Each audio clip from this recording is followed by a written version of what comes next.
Oke kawan-kawan, di video kali ini saya akan membahas tentang gugatan Pilgub Jawa Tengah ya. Andika Perkasa dan Hendy itu akan menggugat ke MK karena gugatan yang dibawa oleh Andika Perkasa itu sangat kuat. Ini berkaitan dengan parcok yang ikut campur di Pilkada Jawa Tengah, terutama di Pilgub, soal bansos dan lain sebagainya. Oke, kita lihat ya. Jadi Andika Hendy gugat hasil Pilgub Jateng, dalilnya dugaan keterlibatan aparat hingga kepala desa. Pasangan calon gubernur nomor urut 1 Andika Hendy resmi mendaftarkan gugatan perkara perselisihan hasil pemilihan umum pada tanggal 11 bulan 12 2024. Berarti 2 hari yang lalu ya. Kami mengendalikan keterlibatan aparat penegak hukum di mana dari awal ada panggilan-panggilan kepolisian, kejaksaan, dan pengerahan kepala desa dan lain-lain sebagainya.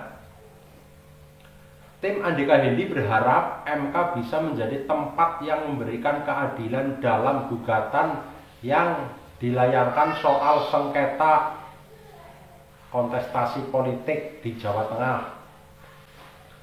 Jadi ini dari timnya Andika ya, kami sangat berharap bahwa Mahkamah Konstitusi adalah tempat terakhir kami mendapatkan keadilan. Yang terjadi bagaimana pilkada tahun ini sangat brutal. Jadi gini kawan-kawan ya, di Jawa Tengah karena saya orang Jawa Tengah saya juga paham. Dan beberapa kali saya juga pernah mengetahui ada aparat desa itu yang mengarahkan warganya ya, jadi ada sebuah kumpulan, mungkin acara kelompok tani atau apa kayak gitu.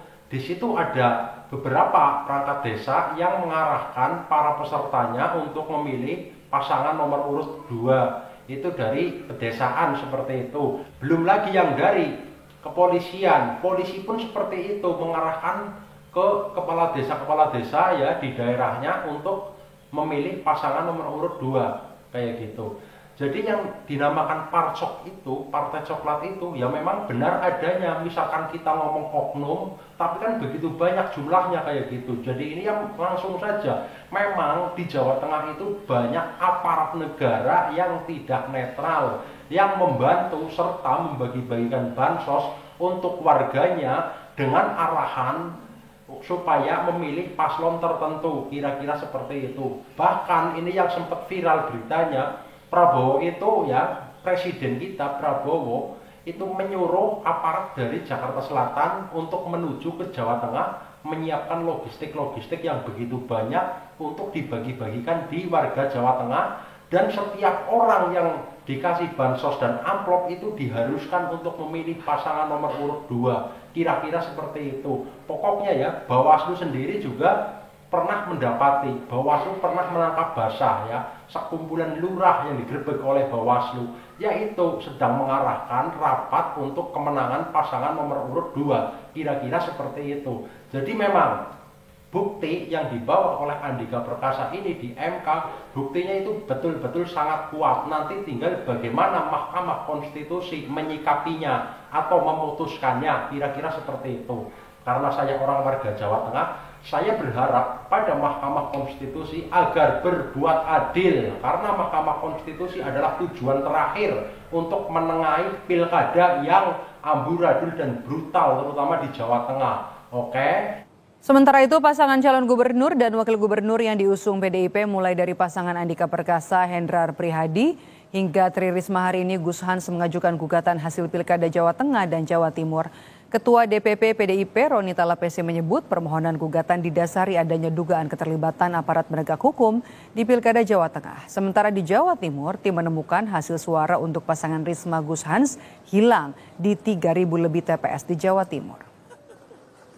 Untuk Jawa Timur, kami menemukan ada 3.900 TPS di mana terjadi suara dari Bu Risma 0.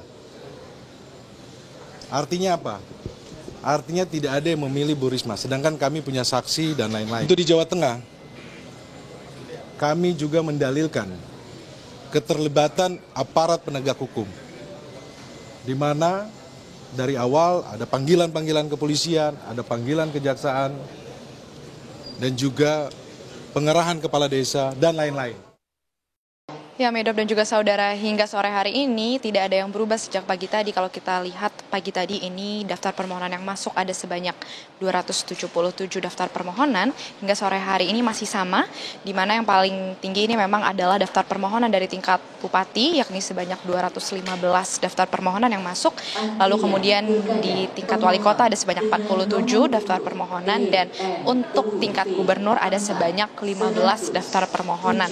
Dan memang kalau kita lihat dari tingkat provinsi, ini yang paling terakhir mendaftar adalah dari wilayah Kalimantan Tengah, dan juga dua terakhir yang tadi pagi baru saja masuk ini adalah pendaftar dari tingkat wilayah bupati atau kabupaten. Dan sejak pagi tadi hingga sore hari ini para pihak pemohon masih berdatangan ke gedung Mahkamah Konstitusi untuk membawa berkas-berkas daftar permohonannya, dan di mana beberapa diantaranya ini adalah para pemohon yang kemarin ini sudah mendaftarkan permohonannya, namun hari ini melengkapi kembali berkas-berkas yang sekiranya masih kurang atau ada yang perlu dilengkapi lagi, ini dibawa kembali oleh para pihak pemohon, dan masih ada konsultasi dengan Mahkamah Konstitusi untuk sebelum mereka mendaftarkan permohonannya. Yang menarik di sini untuk tingkat wilayah gubernur, kita ketahui bersama sampai sore hari ini dari wilayah Jakarta masih belum ada sama sekali nama dari paslon 01 maupun 02 yang sebelumnya kita ketahui ini gencar sekali ingin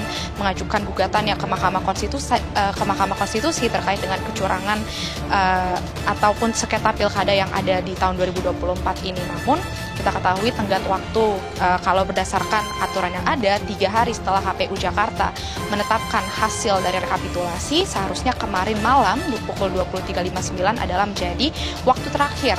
Namun hingga pagi hari ini, sore hari ini kami melihat tidak ada sama sekali nama dari wilayah Jakarta untuk mengajukan permohonannya. Dan kita lihat memang dari tim Rido begitu 01 ini memang sudah mengeluarkan pernyataan. Dari informasi yang kami himpun juga, informasi yang sudah beredar juga, memang mereka menyatakan bahwa mereka membatalkan gugatannya kepada pihak Mahkamah Konstitusi, yang dimana kita ketahui kalau berdasarkan pernyataan dari tim hukum paslon 01, Muslim Butar-Butar menyatakan ini adalah berdasarkan arahan dari pimpinan mereka.